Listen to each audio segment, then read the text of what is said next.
This game might look like a coin pusher, but nah, this is a pearl pusher. It's totally different. So Pearl Fishery first debuted sometime in late 2019. It comes from Lie Games, the same guys who brought us Stacker. Despite this substitution for the coins, this is still a pusher, or shover, or dozer, whatever you guys want to call these things. It does get more complicated than just push pearls, get paid. Before we push anything, let's take a closer look at everything this game has. So your buy-in for this game will give you anywhere between 1 to 10 pearls to drop. The example I'm playing on for this video has it set to 3 pearls per play. When you press this button to activate the pearl drop, it has a slight delay, so you can try to time this with the moving chute to target a specific dropping angle. While you can aim your drops to push particular areas of the board, it's likely more important to aim for this area that has these various slots that the manual calls the scoring areas, which is protected by a small pachinko-like area.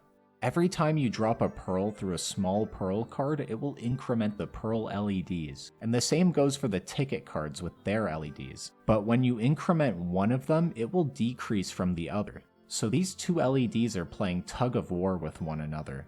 As these LEDs increment forward, it will adjust the values on the display here. So you are incentivized to raise one of these since it can help flood the board with more pearls or just give you more tickets. There's also large gaps on the left and right of the scoring area, so you can miss everything if your shot is really off. This middle card is unique from the rest as this summons a big pearl. The manual claims that the maximum amount of big pearls allowed at once is 10. It further states that if there are currently 10 big pearls in play, and you get a drop through the big pearl card, it will queue this awarded big pearl and release it once an existing big pearl is shoved off. While shoving the small pearls does award tickets, we are more interested in shoving these big pearls. When you shove a big pearl off, it goes into this wheel minigame. The wheel has 3 different colors you can land in. Each has a different row of lights that can award different values, and these lights will climb up to the next highest value every time you get a big pearl to land in that color. The arcade can set what values are used for these lights, but the assumption we should make is that the color with the lower probability on the wheel is the color that should be awarding more points. Above all this is a super bonus area. This area has high values for each color, and has the super bonus, which is also viewable on the display up here. As a quick disclaimer, these usually have a sticker on them to indicate what ticket payouts they have, but the arcade I'm playing at has left them blank. I believe the payouts they've set here would include these values. So this area is locked behind something called Party Time. Remember the LED bar that advances with getting several of these cards in a row? Once you've gotten it to light 5 in a row on one of these directions, you will start Party Time. Also, the manual calls this Event Time, and I'm just gonna call it Party Time. Like, all the LEDs say that, there's no reason not to.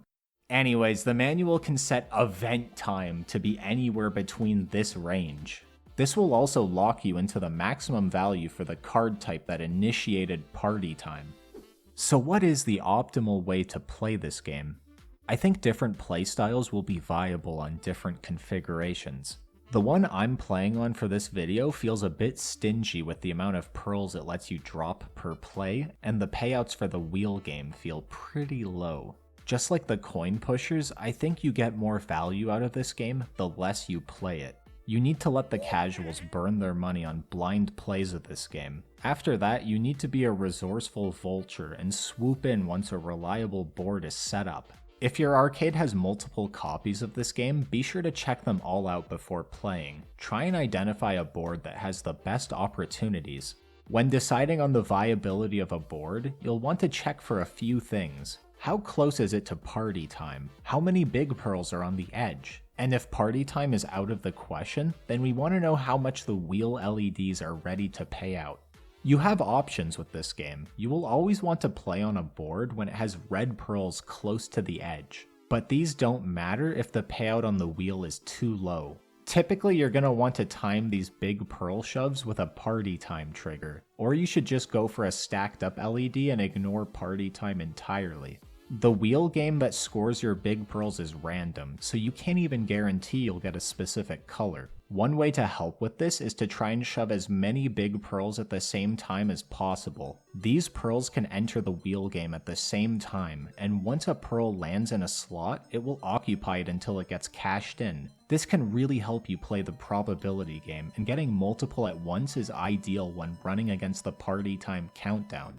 I like the pearl party time much more than the ticket party time. I feel like the tickets awarded from shoving and from the ticket card are chump change. I find it's more valuable to flood the board with pearls to shove your big pearls into the wheel game. If you have the choice on which way to start party time, I think you should prioritize the pearl party time. Even though the configuration I'm playing on is pretty stingy, I still think this is a good game. Removing the bias from this setup and just looking at the game itself, I prefer this over most coin pushers. I feel like the pearl shoves are more consistent than the typical bottlenecks you get on a coin pusher.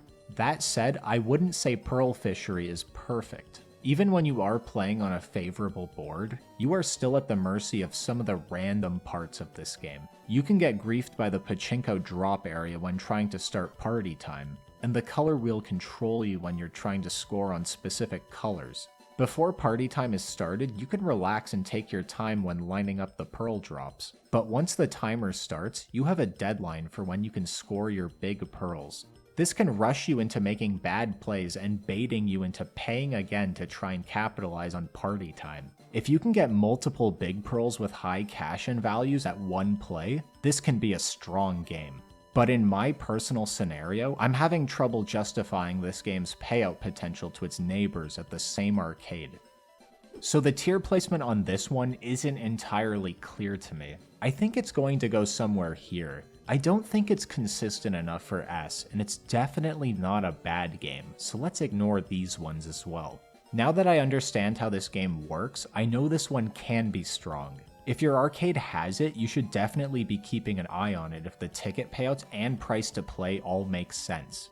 I feel like this one can be either low A or high B. I wouldn't disagree with you on either of these placements. I don't think it has a hard skill ceiling, you just need to recognize a few tells on when to play. For me personally, I find consistency to be very important. The game does have some randomness, but if you wait for the right circumstances, you can mitigate the expensive task of setting up a good board. I think on a good configuration, this can keep up with some of the stronger card coin pushers.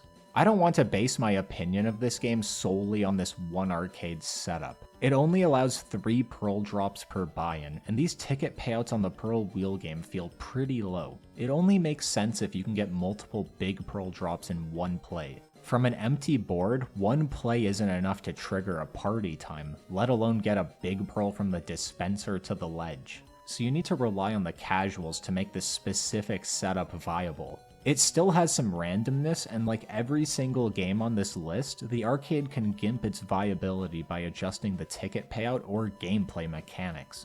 If you're only looking at the setup I used in this video, I'd throw it somewhere in low B tier. But I know this can do a lot better, so let's give it bottom of A tier for now. But yeah, this is an interesting game. It can be pretty good in the right circumstances, so don't sleep on this one.